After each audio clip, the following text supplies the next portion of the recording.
Daten sind das neue Öl. Vector Space, VXV Token Utility und wie uns die künstliche Intelligenz in einer Zeit zu viele Daten hilft, erfährst du heute hier.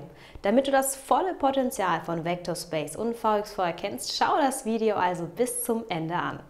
Den aktuellen Themenabschnitt blende ich dir wie immer mit oben ein. Wenn dir meine Videos einen Mehrwert bieten, dann teile das Video mit deinen Freunden, Bekannten. Lass uns gemeinsam immer mehr Menschen helfen, Krypto zu verstehen. Das sind alles meine eigenen Recherchen, da wie immer alles ohne Gewähr, keine finanzielle Beratung. Zunächst erst einmal, was ist Vector Space? Vector Space AI ist ein Projekt, welches sich auf die versteckten Beziehungen zwischen Datensätzen fokussiert hat.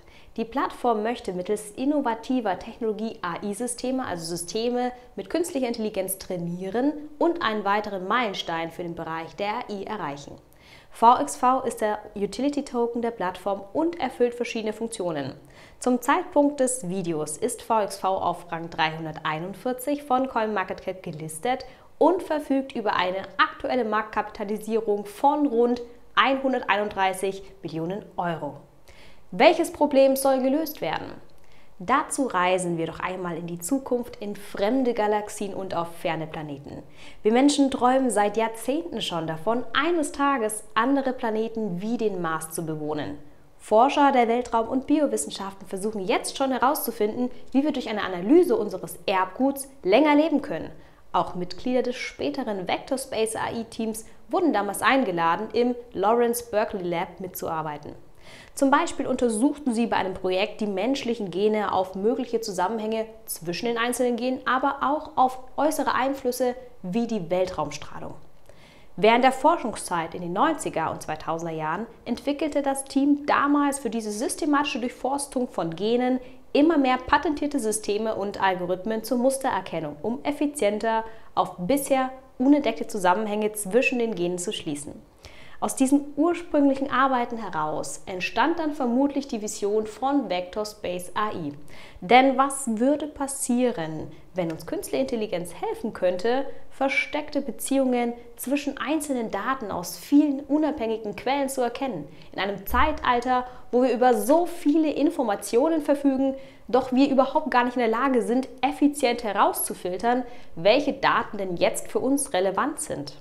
Welches Problem möchte also Vector Space AI lösen? Vector Space AI möchte auf Basis KI-gestützter Systeme eine Plattform für On-Demand-Korrelationen zwischen Datensätzen anbieten, und zwar für bekannte, aber auch für versteckte Beziehungen zwischen den einzelnen Daten. Um dir eine vereinfachte Vorstellung davon zu geben, stell dir dazu mal einen Pilz vor. Du siehst beim Pilzesammeln im Wald nur den an der Oberfläche wachsenden Fruchtkörper. Doch unter dem Erdboden liegt ein zusätzliches Geflecht von einzelnen fadenförmigen Zellen. Die einzelnen Zellen des Pilzes sind die einzelnen Daten. Der Fruchtkörper ist zum Beispiel eine bekannte für dich sichtbare Beziehung der Daten Fruchtkörper zu den Daten Zellen unter der Erde. Die Zellen unter der Erde ist ein für dich verborgener, gruppierter Datensatz, den hast du ja nicht gesehen. Und auch die Beziehungen zwischen den einzelnen Zellen unter der Erde siehst du von oben nicht. Vector Space AI entlarvt also im Grunde genommen für dich die Beziehung zwischen allen Pilzzellen.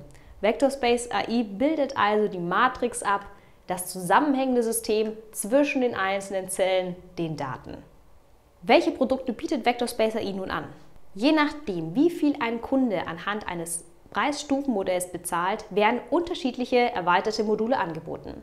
Die Datensätze, mit denen einzelne Unternehmen arbeiten, können von Vector Space AI zu sämtlichen externen oder internen Daten erweitert und in Bezug zum Kontext fortlaufend aktualisiert werden. Die Datensätze aktualisieren sich bis zu einmal pro Minute. Wenn das ein Kunde jetzt rein theoretisch nutzen würde, so könnte er täglich 60 mal 24, also 1140 Mal pro Tag auf seine aktuellen Scores schauen. Taucht zum Beispiel ein renditeträchtiges Ereignis auf an der Börse, stellt Vector Space AI diese Echtzeitdatensätze aus globalen Trends und weiteren externen Quellen zur Verfügung. Ein Manager kann dann wiederum bei entsprechenden Abweichungen der Werteentwicklungen seines Aktienfonds zeitnah reagieren. Und das schafft ihm dann letztlich einen Wettbewerbsvorteil.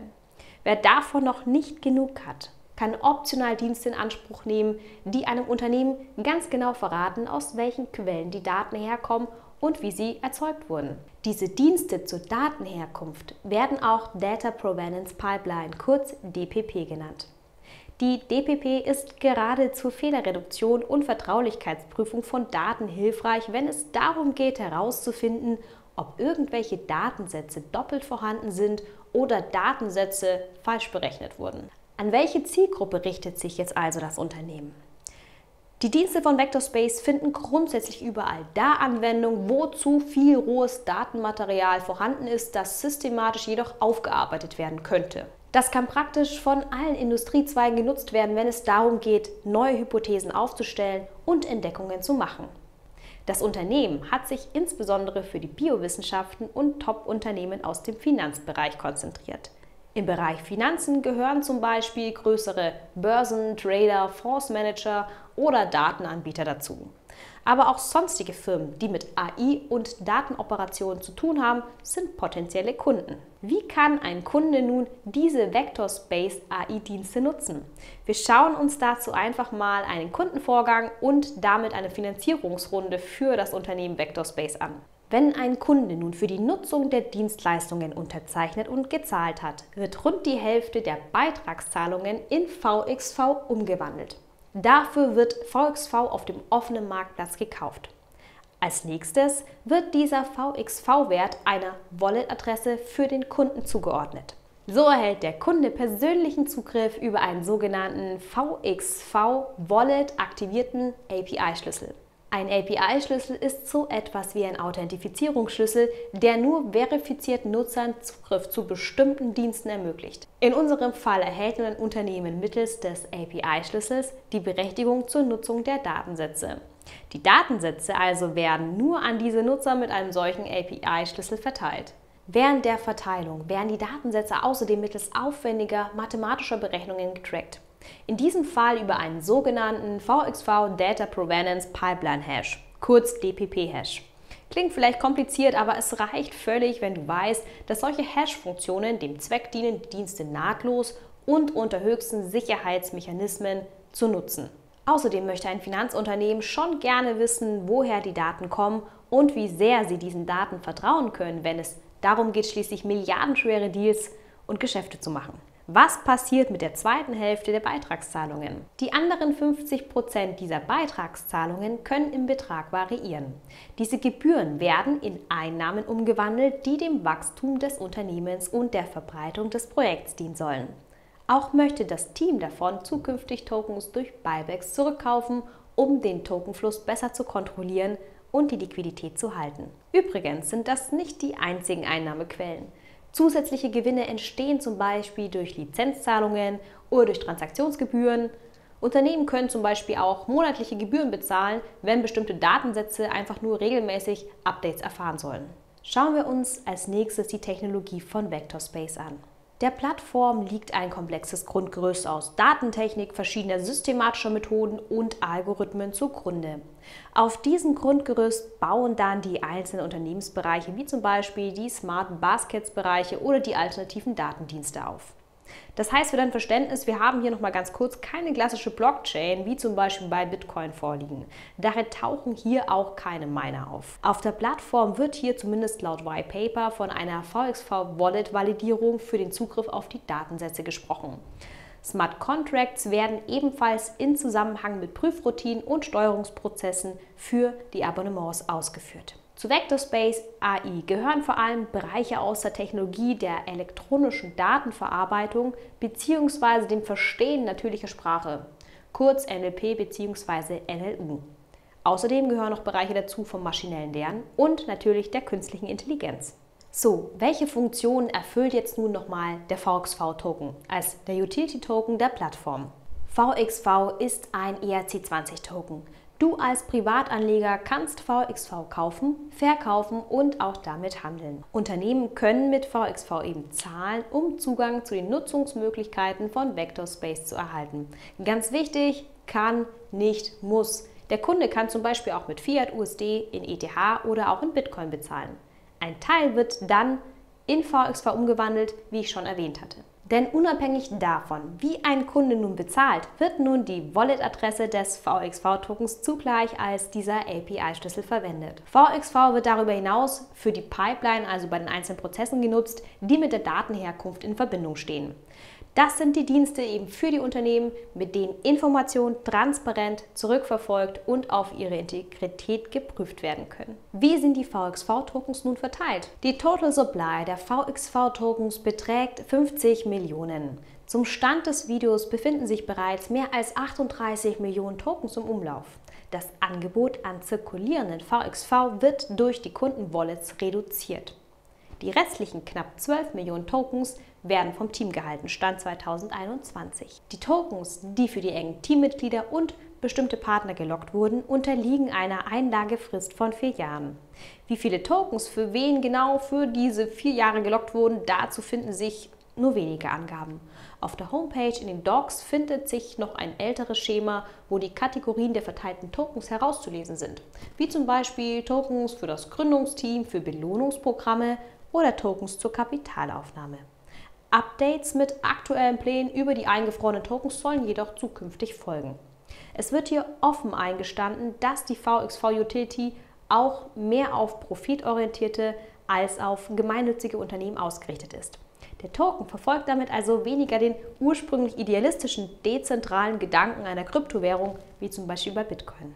Wie kannst du VXV-Tokens jetzt kaufen und aufbewahren? Seit Mitte November 2021 kannst du VXV zum Beispiel auf KuCoin mit dem üblichen Handelspaar USDT erwerben. Weitere Exchanges sind zum Beispiel noch Brobit oder CoinMetro. Das Aufbewahren deiner VXV-Tokens wird derzeit nur von wenigen Wallet-Anbietern unterstützt. Wallets wie das mobile Trust Wallet oder auch Metamask musst du dir installieren, wenn du deine Bestände dafür nicht auf den Exchanges lassen möchtest. Das Ein- und Auszahlen findet über das Ethereum-Netzwerk statt. Derzeit kannst du VXV nicht staken. Es wurde jedoch schon darüber gesprochen, VXV vielleicht eines Tages leasen zu können, sprich den Zugang zu den Datensätzen zu vermieten und dafür finanziell entlohnt zu werden. Doch dies sind noch nicht klar gemeißelte Meilensteine und würde ich da auf jeden Fall erstmal beobachten. Wer steckt jetzt hinter VectorSpace? VectorSpace AI wurde 2017 durch das Unternehmen VectorSpace Biosciences mit Hauptsitz in Kalifornien ins Leben gerufen. Ein Jahr später, 2018, wurde der VXV-Token entwickelt. Für das Unternehmen wurden rund $700.000 an Investitionen eingesammelt. Ein ICO gab es damals nicht. VectorSpace Biosciences besteht mittlerweile noch aus einem kleinen, jedoch wachsenden Team, je nach Angaben momentan zwischen 25 und 50 Kernmitgliedern. Die Kompetenzen umfassen unter anderem Bereiche in Finanzwesen und Engineering mit Schwerpunkt auf maschinellem Lernen und AI. Cajun Franks zählt als Hauptgründer, CEO und CVO von VectorSpace. Franks hat zuvor schon viele Jahre lang Erfahrung als Software-Ingenieur und Hedgefondsberater machen können. Seine Arbeitsstationen umfassen unter anderem Firmen wie Oracle, Kisco, Motorola und das Lawrence Berkeley National Laboratory. Auch war er damals an der Gründung von Seekpot beteiligt. Seekpot war eine Daten- und Empfehlungsplattform, die zum Beispiel auch ursprünglich Plattformen wie Spotify unterstützt hatte. 2008 erhielt Franks und sein Laboratory-Team einen renommierten R&D 100 Award. Dieser Preis erkennt jährlich 100 herausragende technologische Fortschritte an und wird auch der Oscar of Invention, also der Oscar für Erfindungen genannt. Mike Muldoon ist CTO des Unternehmens. In über 20 Jahren Erfolgsgeschichte hat er einige Projekte von der Wiege an mitbegleitet. Auch bei Seekpot trug er maßgeblich dazu bei, dass die Geschäftsidee auch an diese 50 Millionen monatlich aktiven Nutzer herangebracht wurde. Dazu lieferte er damals die nötige Infrastruktur mit Hunderte von Servern über 7 verschiedene globale Datencenter. Ralph Podofsky hält ein PhD in Bioinformatik und ist leitender Datenwissenschaftler bei VectorSpace. Er hat sich momentan darauf fokussiert, insbesondere zu infektiösen Erkrankungen, unter anderem auch zu Covid-19, systematische Methoden auf die Datenerhebung anzuwenden. Welche Partnerschaften konnte jetzt also VectorSpace bisher gewinnen? Viel PR um gemeinsame Partnerschaften machte das Team bisher noch nicht. Dennoch findest du einige spannende Namen von Partnerschaften und Mitarbeitern. Aus der Kategorie Wissenschaft und Forschung gehören als Partner die Meta-Datenbank, PubMed und die National Library of Medicine dazu. Für eine akademische Zusammenarbeit mit CERN, also die Europäische Organisation für nukleare Research, bietet Vectorspace seine Dienste an Datensätzen aus der Teilchenphysik an. Auch half Vectorspace zu Beginn der Covid-19-Zeit zusammen mit Microsoft und Amazon dabei, Datensätze aus jahrelanger medizinischer Forschung zu analysieren und auf die wichtigsten Erkenntnisse zu komprimieren. Daten über Wirkstoffe, die möglicherweise bei der Behandlung helfen könnten, wurden so effizient und zeitsparend eingegrenzt. Ende 2020 wurde eine gemeinsame Arbeit mit CloudQuant bekannt gegeben. CloudQuant ist ein Technologiedienstleister im Segment alternative Daten, Datenresearch und Datentechnologie. Unter alternative Daten sind eben die nicht marktbezogenen Daten und alle für ein Unternehmen untypischen Datenquellen anzusehen. Alternative Daten für eine Finanzbranche kommen dann zum Beispiel von Satellitenbildern, Analysen von Suchbegriffen, Internet oder von Kreditkarten und Wetterdaten. Mithilfe von Vectorspace AI und CloudQuant kann nun ein Portfolio-Manager schneller Anpassungen vornehmen und die Investment-Performance steigern. S&P Global hat mit Vectorspace einen passenden Zuspieler gefunden.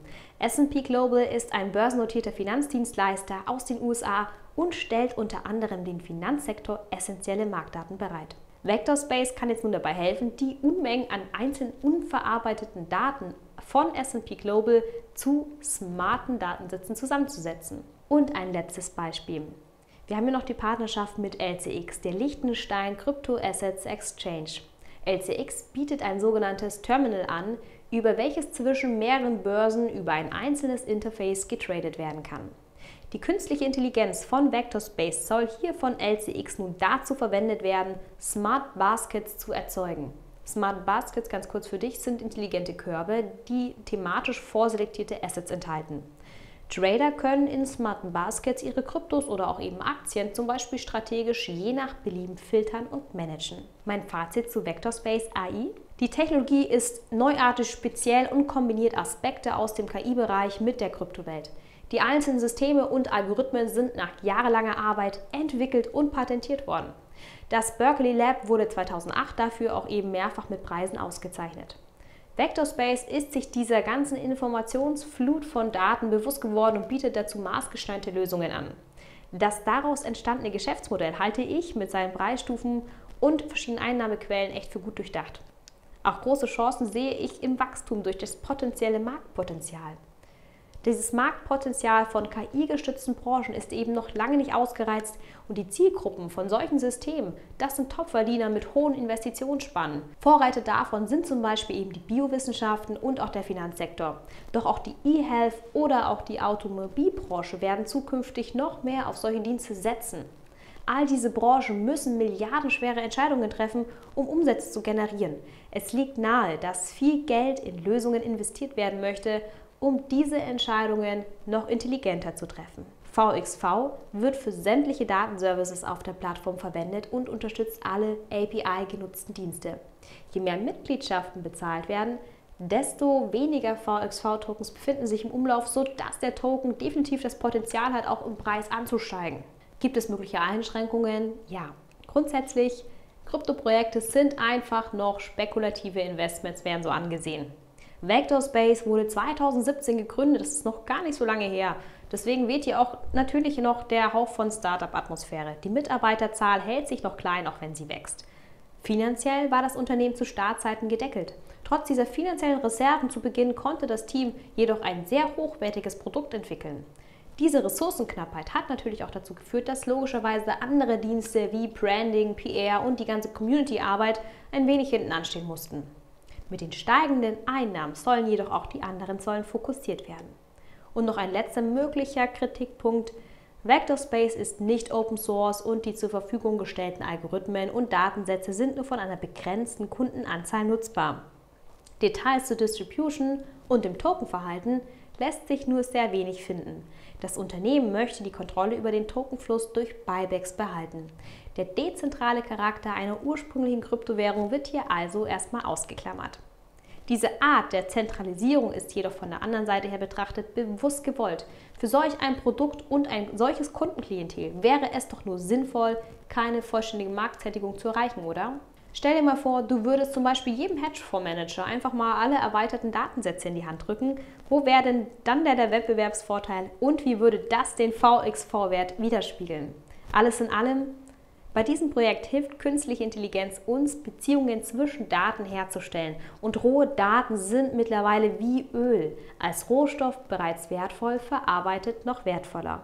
Und wer hätte gedacht, dass KI und Krypto eines Tages so wertvolles Material für unsere menschlichen Entscheidungen verarbeiten? So, und damit sind wir auch schon wieder am Ende angekommen. Falls du Fragen hast oder Feedback, kommentiere einfach unter dem Video. Was hältst du von Vectorspace? Hast du dich vielleicht sogar schon mit dem Projekt mal beschäftigt und magst uns vielleicht deine Erfahrungen teilen? Ich hoffe, dir hat das Video gefallen. Wenn ja, würde ich mich einfach riesig über ein Like, ein Abo oder eine Donation von dir freuen. Damit kannst du mich und meinen Kanal direkt unterstützen. Wenn du noch mehr über spannende Kryptoprojekte erfahren willst, schau dir auch meine anderen Videos dazu an, zum Beispiel von XRP oder von Crypto.com. Folg mir auch gern über Twitter. Danke dir für deine Unterstützung. Ich bin Miss Krypto, von Kryptos fasziniert. Wir sehen uns bis zum nächsten Mal. Macht's gut.